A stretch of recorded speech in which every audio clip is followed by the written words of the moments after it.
This is Breadwinner, Chapter 5, page 54. It was strange to be in the marketplace without father. Parvana almost expected to see him in their usual place, sitting on the blanket, reading and writing his customers' letters. Women were not allowed to go into the shops. Men were supposed to do all the shopping, but if women did it, they had to stand outside and call in for what they needed. Parvana had seen shopkeepers beaten for serving women inside their shops. Parvana wasn't sure if she would be considered a woman. On one hand, if she behaved like one and stood outside the shop and called in her order, she would get in trouble for not wearing a burqa. On the other hand, if she went into a shop, she could get in trouble for not acting like a woman. She put off her decision by buying the naan first. The baker's stall opened to the street. Parvana pulled her chador more tightly around her face so that only her eyes were showing. She held up 10 fingers, 10 loaves of naan. A pile of naan was already baked, but she had to wait a little while for 4 more loaves to be flipped out of the oven. The attendant wrapped the bread in a piece of newspaper and handed it to Parvana. She paid without looking up. The bread was still warm and it smelled so good. The wonderful smell reminded Parvana how hungry she was. She could have swallowed that whole loaf in one gulp. The fruit and vegetable stand was next. Before she had time to make a decision, a voice behind her shouted, "What are you doing in the street just like that?" Parvana whirled around to see a talib glaring at her, anger in his eyes and a stick in his hand. "You must be covered up. Who is your father? Who is your husband? They will be punished for letting you walk the street like that." The soldier raised his arm and brought his stick down on Parvana's shoulder. But Parvana didn't even feel it. Punish her father, would they? "Stop hitting me," she yelled.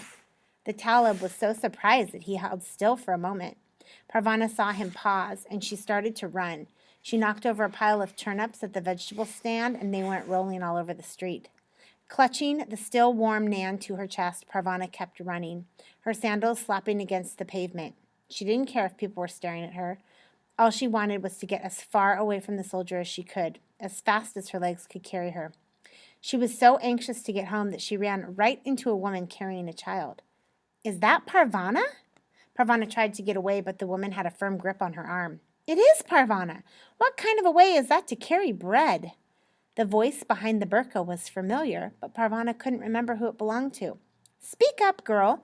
Don't stand there with your mouth open as though you were a fish in the market. Speak up." "Mrs. Weira? Oh, that's right. My face is covered. I keep forgetting. Now, why are you running, and why are you crushing that perfectly good bread?" Parvana started to cry.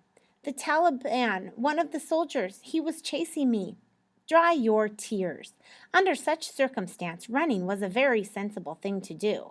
I always thought you had the makings of a sensible girl, and you have just proven me right. Good for you. You have outrun the Taliban. Where are you going with all that bread?" "Home. I'm almost home." "Well, we'll go together. I've been meaning to call on your mother for some time. We need a magazine, and your mother is just the person to get it going for us." "My mother doesn't write anymore, and I don't think she'll want company." "Oh, nonsense. Let's go."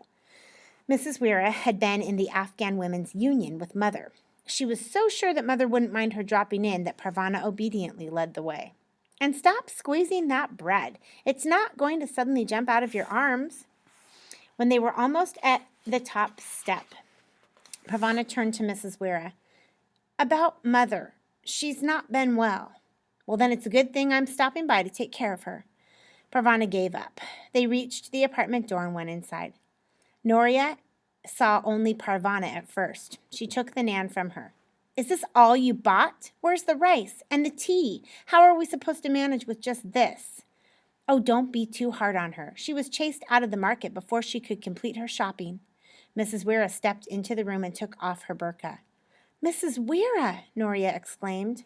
Relief washed over her face. Here was someone who could take charge, who could take some of the responsibility off her shoulders. Mrs. Weira placed the child that she had been carrying down on the mat beside Ali. The 2 toddlers eyed each other warily. Mrs. Weira was a tall woman. Her hair was white, but her body was strong. She had been a PE teacher before the Taliban made her leave her job. "What in the world is going on here?" she asked. In a few quick strides, she was in the bathroom, searching out the source of the stench. "We're out of water," Noria explained. "We've been afraid to go out." "Well, you're not afraid, are you, Parvana?" She didn't wait for an answer. Fetch the bucket, girl. Do your bit for the team. Here we go. Mrs. Wera still talked like she was out on the hockey field, urging everyone to do their best. Where's Fontana? She asked as Parvana fetched the bucket. Noria motioned to the figure on the tow shack, buried under a blanket. Mother moaned and tried to cuddle down even further. She's sleeping, Noria said. Well, how long has she been like this? 4 days. And where's your father? Arrested. I see. She caught sight of Parvana holding the empty bucket. Are you waiting for it to rain inside your bucket so it will fill itself? Off you go. Parvana went. She made 7 trips. Mrs. Weir met her outside the apartment at the top of the steps and took the first 2 full buckets from her, emptied them inside, and brought back the empty bucket. We're getting your mother cleaned up, and she doesn't need another pair of eyes on her. After that, Parvana carried the water inside to the water tank as usual. Mrs. Wera had gotten Mother up and washed. Mother didn't even seem to notice Parvana.